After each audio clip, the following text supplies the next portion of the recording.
Pandemi COVID-19 mengakibatkan dampak yang serius pada sektor ekonomi, tak terkecuali usaha mikro, kecil, dan menengah. Karenanya para pelaku usaha harus lebih peka finansial agar pandemi ini tidak berdampak dalam usaha mereka.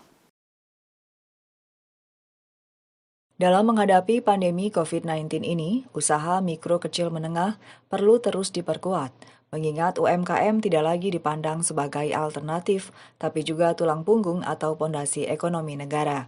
Karenanya, di masa pandemi seperti ini, UMKM harus mendapat penanganan serius, salah satunya dalam pengelolaan finansial.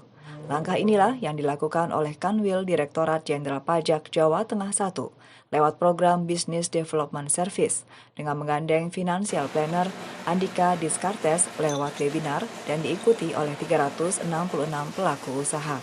Menurut Andika Diskartes, para pelaku UMKM seharusnya melakukan pemisahan rekening keuangan antara pribadi dan usaha. Tak hanya itu saja, melakukan pendataan aset juga menjadi salah satu cara dalam menghadapi pandemi ini. Pemilihan modal usaha, apakah pribadi atau lewat kredit perbankan, juga harus benar-benar diperhitungkan. Manusia itu nggak banyak yang punya kelebihan untuk berpikir multitasking, ya.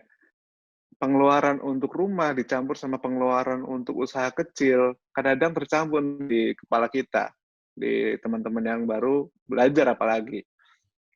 Nah, ini harus dihindari. Entah kamu di posisi sedang pandemi, kayak sekarang, atau dulu-dulu nanti, atau nanti bahkan setelah pandemi selesai, mulai perbaiki dari situ dulu. Oke.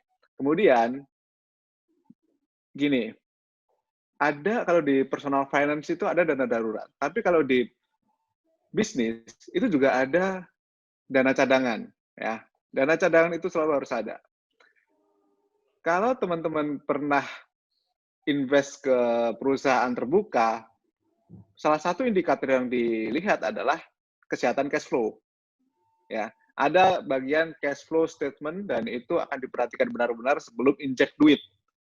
Sebelum beli perusahaan Astra, sebelum beli perusahaan Indomobil, sebelum beli perusahaan Kalbe Farma, itu pasti lihat dulu cash flow-nya. Cash flow-nya bagus nggak sih?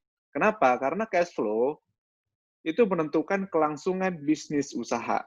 Para pelaku usaha harus memiliki literasi keuangan yang bagus, sehingga kemampuan mengelola keuangan meningkat.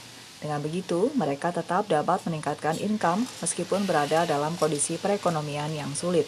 Berdasarkan data yang dirilis oleh Otoritas Jasa Keuangan pada November 2019, tingkat literasi keuangan di Jawa Tengah saat ini di angka 47,38%, sedangkan untuk inklusi keuangan di angka 65,71%.